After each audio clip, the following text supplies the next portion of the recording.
오늘도 주일 오후 예배에 나오신 여러분을 주님의 이름으로 환영하고 축복합니다. 저희 시간 양 옆 사람과 함께 이렇게 인사하겠습니다. 아름다운 주일입니다.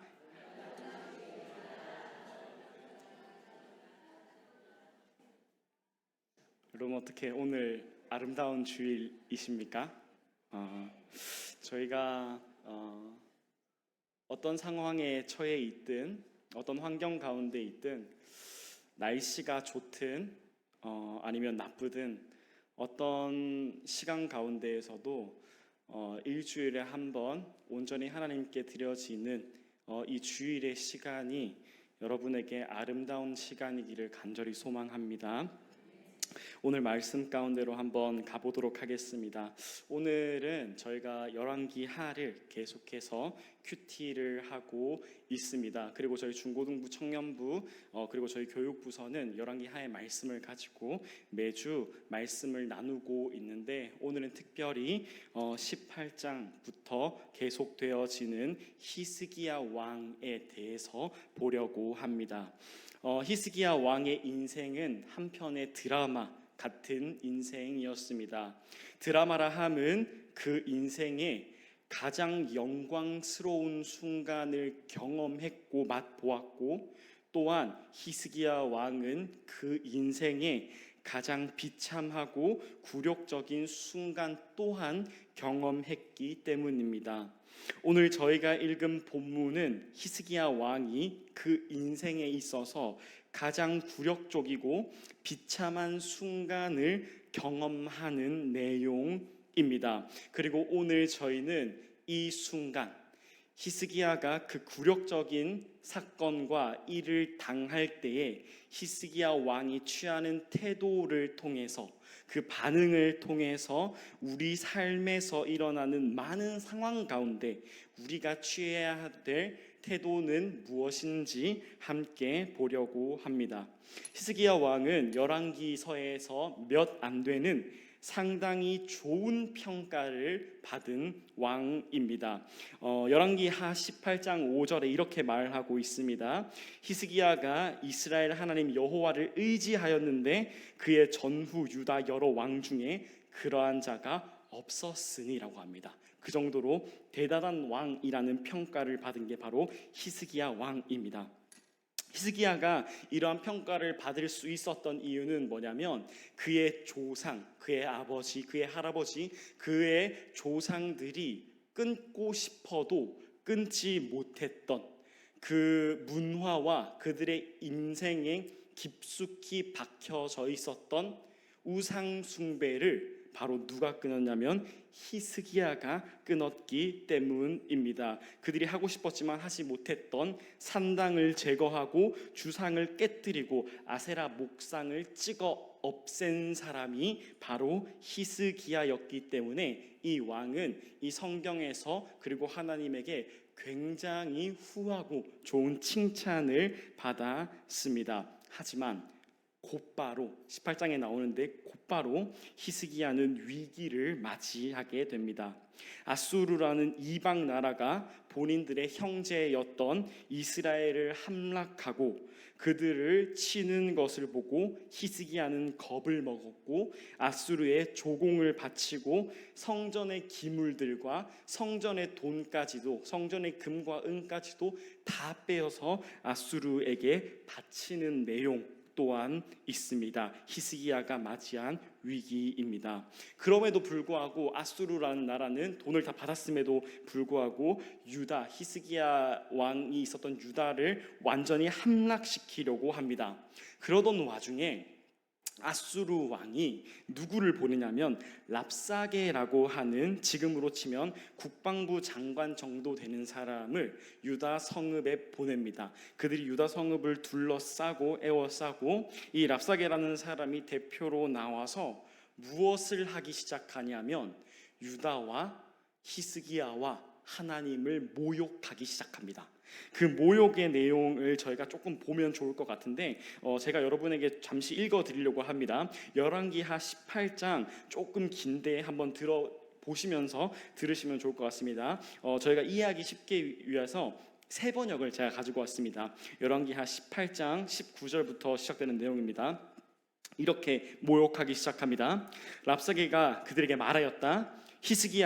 히스기야에게 전하여라. 위대한 왕이신 아시리아 아수르입니다. 임금께서 이렇게 말씀하신다. 내가 무엇을 믿고 이렇게 자신만만하냐? 전쟁을 할 전술도 없고 군사력도 없으면서 입으로만 전쟁을 할 수 있다고 생각하느냐? 내가 지금 누구를 믿고 나에게 반역하느냐?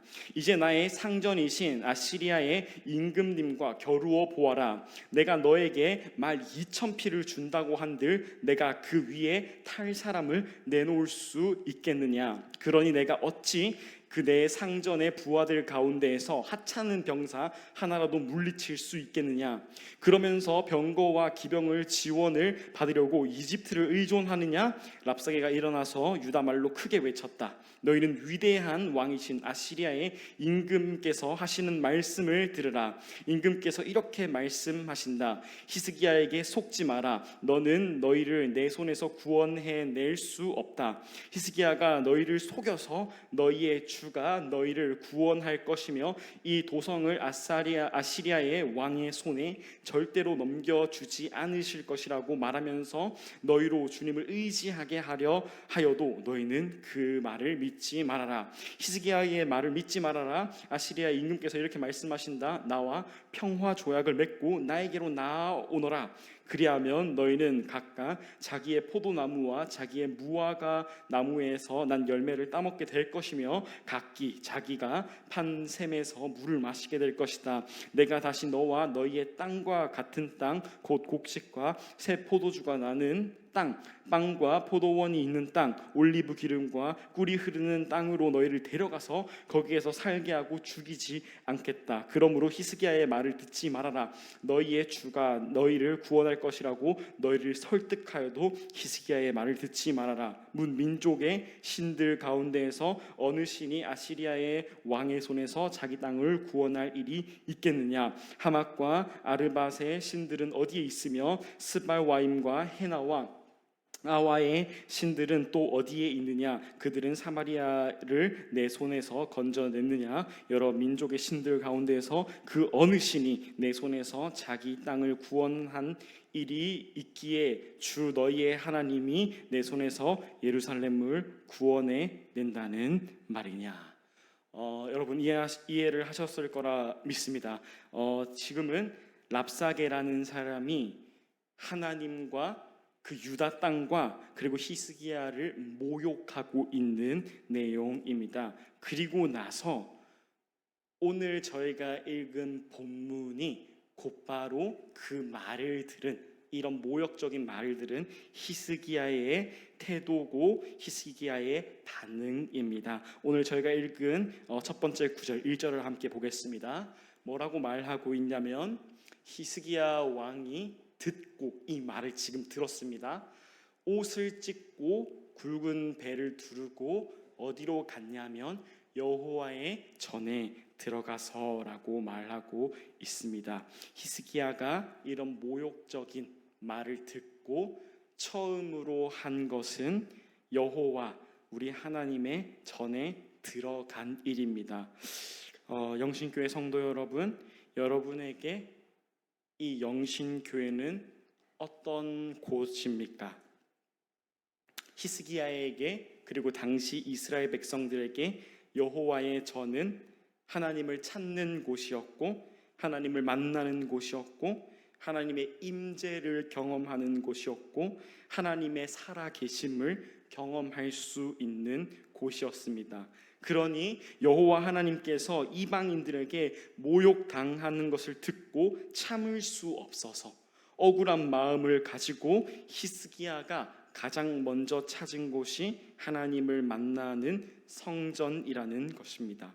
여러분, 이 영신교회에서 하나님을 경험하고 하나님을 만나고 있으십니까? 사실 이 말이 어쩔 때는 아멘일 수도 있고 어쩔 때는 아멘을 쉽사리 못할 때도 있을 것 같습니다. 지금 이 말을 전하고 있는 부끄럽지만 저조차도 그렇습니다. 어떻게 저라고 비록 말씀을 전하는 사람이지만 주일 아침에 일어나서 상쾌하다, 오늘 내가 드디어 교회를 가는구나라고 기쁜 마음이 저도 사실은 없을 때가 많습니다. 이 말씀이 저와 여러분에게 하는 말일 줄로 믿습니다.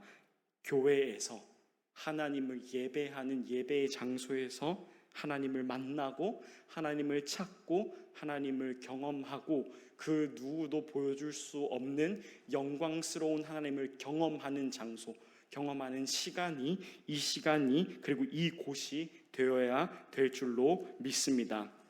그리고 나서 2절로 가보겠습니다. 2절에 이렇게 말하고 있습니다.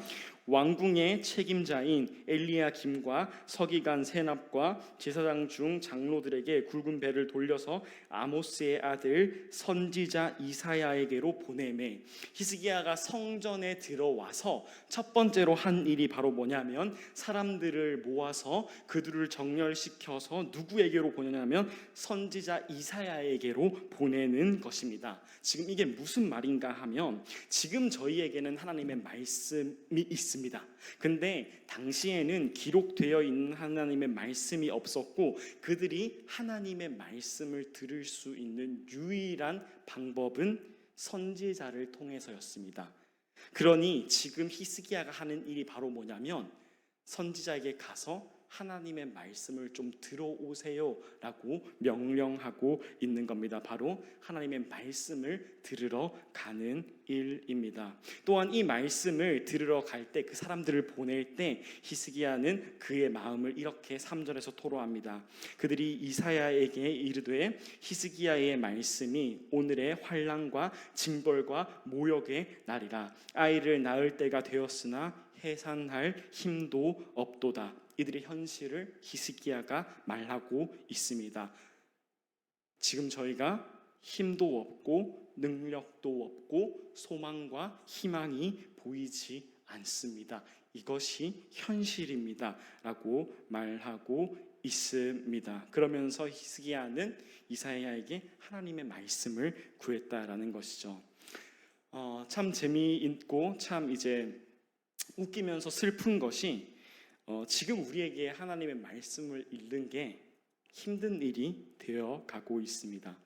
지금은 우리에게 말씀 읽는 것이 선택입니다. 우리가 선택할 수 있습니다. 그런데 또한 우리는 우리의 시간과 우리의 힘을 희생해서 말씀을 읽어야 된다라고 생각합니다. 더 이상 말씀이 꿀처럼 달지 않고 기쁘지 않고 더 이상 말씀이 감격스럽지 않습니다. 하지만 오늘 본문에서 히스기야가 이 절망의 상황 가운데에서 가장 먼저 찾고 가장 먼저 의지했던 것은 다름 아닌 하나님의 말씀이었습니다. 하나님의 말씀이 필요했고 하나님의 마음이 필요했고 하나님의 정답이 히스기야에게 필요했습니다. 히스기야에게 하나님의 말씀은 처절한 마음이었고 또한 유일한 마음이었고 방법이었습니다. 사랑하는 영신교회 성도 여러분, 저희에게도 하나님의 말씀이 유일한 소망과 희망이 되기를 간절히 소망합니다. 그래서 우리가 이 안에서 이 말씀 안에서 위로를 얻고 확신을 얻으며 세상이 주지 못하는 참 사랑과 평안 그리고 진리를 발견하고 경험할 수 있게 되기를 간절히 소망합니다. 그리고 넘어가서 4절에 이렇게 말하고 있습니다. 쭉 얘기를 하고 마지막에 뭐라고 말하냐면 히스기야가 말을 하는 겁니다. 당신은 이 남아있는 자들을 위하여 기도하소서 하더라 하니라 라고 말합니다. 히스기야는 말씀을 부탁하면서 히스기야의 말을 전하는 사람에게 또 한 가지 부탁을 하는 게 이사야에게 가서 우리를 위해서 기도해 주세요라고 부탁합니다. 비록 히스기야가 이 직전에 굉장히 부끄러운 잘못을 저지릅니다. 이것은 사실입니다. 두려운 마음에 이방 왕과 이방 땅에게 조공을 바치고 그 조공을 바치는 게 그냥 바치는 것이 아니라 성전의 기물들을 빼고 성전에 있는 막 금가루 같은 걸 모아가지고 어떻게든 살고 싶어서 히스기야는 부끄러운 일을 감행합니다. 하지만 사방이 막힌 지금 히스기야는 이사야에게 기도를 부탁하고 있는 겁니다. 여기 남아있는 자들을 위해서 기도해 주세요라고 하는 겁니다. 그리고 말씀과 기도로 나아간 히스기야에게 하나님께서는 이사야를 통해서 이렇게 말씀하십니다. 6절에 이사야가 그들에게 이르되 너희는 너희 주에게 이렇게 말하라. 여호와의 말씀이 너는 아수르 왕의 신복에게 들은 바 나를 모욕하는 말 때문에 뭐라고 말하냐면 두려워하지 말라라고 말합니다. 하나님의 위로가 임했고 하나님의 확신이 임했습니다. 근데 이제 여기서부터 굉장히 재미있는 이 히스기야의 반응이 있는데, 지금 히스기야가 말씀을 부탁하고 기도를 부탁한 게 사람을 통해서 이사야에게 가서 말을 하라고 하는 겁니다. 그래서 사람들이 가서 이사야에게 이 말을 듣고 다시 와서 이사야의 말을 히스기야에게 전달해 줍니다. 그리고 히스기야가 그 전달된 말을 두려워하지 말라라고 하는 이 말을 듣고 나서의 반응이 이러합니다. 저희가 오늘 읽지는 않았지만 19장 이제 14절로 넘어가면 히스기야의 반응이 이렇게 나옵니다. 히스기야가 사자의 손에서 편지를 받아보고 여호와의 성전에 올라가서 히스기야가 그 편지를 여호와 앞에 펴놓고, 그리고 15절은 저희가 함께 읽어볼까요? 읽겠습니다. 그 앞에서 히스기야가 기도하여 이르되 그룹들 위에 계신 이스라엘의 하나님 여호와여, 주는 천하 만국의 홀로 하나님이시라. 주께서 천지를 만드셨나이다. 아멘. 유다 성읍에 아수르 군대가 에워싸고 앞에서는 하나님을 모욕하고 있는 상황 가운데에서 히스기야가 하나님의 성전으로 먼저 들어가고 사람들을 통해서 이사야를 통해서 하나님의 말씀과 그 기도를 받았을 때, 그 응답을 받았을 때 그 히스기야의 반응은 이 반응이었습니다. 손에 편지를 받아보고 성전에 올라가서 그 편지를 여호와 앞에 펴놓고 이렇게 기도하는 겁니다. 그룹들 위에 계신 이스라엘의 하나님 여호와여, 주는 천하 만국의 홀로 하나님이시라. 주께서 천지를 만드셨나이다. 이 말씀이 제가 왜 재밌다라고 표현을 하는 거냐면, 이 기도문에 그러니까 이상한 게 없어 보일 수는 없지만 굉장히 독특한 게 하나가 뭐냐면, 지금 히스기야가 겪고 있는 상황은 굉장히 급박한 상황이고 극적인 상황입니다. 두려움과 불안함 가운데에서 하나님의 위로하심과 하나님의 응답을 받았는데, 지금 히스기야가 그 순간 그 편지를 받아들고 하나님의 말씀을 받아들고 첫 번째 기도하는 것은 다름 아닌 가장 기본적인 원점으로 돌아가는 기도의 내용이라는 겁니다. 이게 무슨 말인가 하면, 이스라엘 백성들에게 유일하신 하나님은 굉장히 당연한 겁니다. 그리고 천지를 만드신 하나님이라는 사실은 그 누구도 이스라엘 백성들 중에도 부정하지 않고 누구나 아는 사실인데, 이 편지를 받아든 하나님의 말씀을 받아든 히스기야는 기도할 때 무엇을 기도하냐면 유일하신 하나님, 천지를 만드신 하나님을 말하고 있는 겁니다. 히스기야는 이 순간 가운데에서 너무 당연해서 중요하지 않게 생각했던, 혹은 잊어버리고 있었던, 그래서 어쩌면 소홀히 생각할 수 있었던, 하지만 가장 중요한 본질을 다시 한번 고백하고 있는 겁니다. 당신은 유일하신 하나님입니다. 이 천지를, 이 땅을 지으신 하나님이 하나님이십니다라고 말하고 있는 겁니다. 사랑하는 영신교회 성도 여러분, 예수 그리스도의 피값으로 우리는 이제 말씀을 읽을 수 있고 하나님께 기도할 수 있고 성령을 통해서 그분을 알 수 있고 그분을 볼 수 있고 그분을 들을 수 있습니다. 하지만 그렇다 보니 말씀과 기도가 너무 당연하게 되어 읽는 것이 어쩌다 보니 훈련이 되어버렸고 힘든 일이 되어버렸습니다. 말씀을 읽을 때 결단이 필요하고 기도를 하러 올 때 결단이 필요하게 되어버렸습니다. 우리는 우리 삶에서 여러 가지 경험들을 합니다. 그리고 하나님의 도우심이 강력하게 필요한 순간들이 우리 삶 가운데 있습니다. 그럴 때 우리는 무엇을 기도하고 있습니까? 하나님의 강력한 어떤 초자연적인 능력을 기대하고 있으십니까? 아니면 이적과 기적 혹은 특별한 어떤 음성을 기대하고 있으십니까? 히스기야는 성전으로 올라갔고 하나님의 말씀을 구했고 가장 기본적인 하나님이 누구신가에 대한 기도를 하였습니다. 여러분, 이보다 더 특별하고 중요한 것은 없습니다. 우리가 유일하게 하나님을 경험할 수 있는 방법이고 하나님을 만날 수 있는 방법이고 하나님을 체험할 수 있는 방법이고 하나님의 일하심을 경험할 수 있는 방법입니다. 그리스도를 통해서 우리에게 허락하신 가장 큰 선물이 말씀이고 기도였다는 사실을 꼭 믿으시기를 소망합니다. 말씀을 정리하겠습니다. 이번 주 말씀과 기도에 대해서 다시 생각해보는 시간이 되기를 간절히 소망합니다. 그래서 정말 말씀과 기도가 우리에게 주신 하나님의 가장 큰 선물이며 이 선물을 통해서 우리가 유일하신 하나님, 천지를 창조하신 하나님을 만나는 역사가 그 경험이 있게 되기를 간절히 소망합니다. 그리고 우리 인생에서 만나는 문제와 시험을 이겨낼 수 있는 오직 방법은 하나님임을, 유일하신 하나님임을 고백하는 한 주가 되기를 간절히 소망합니다.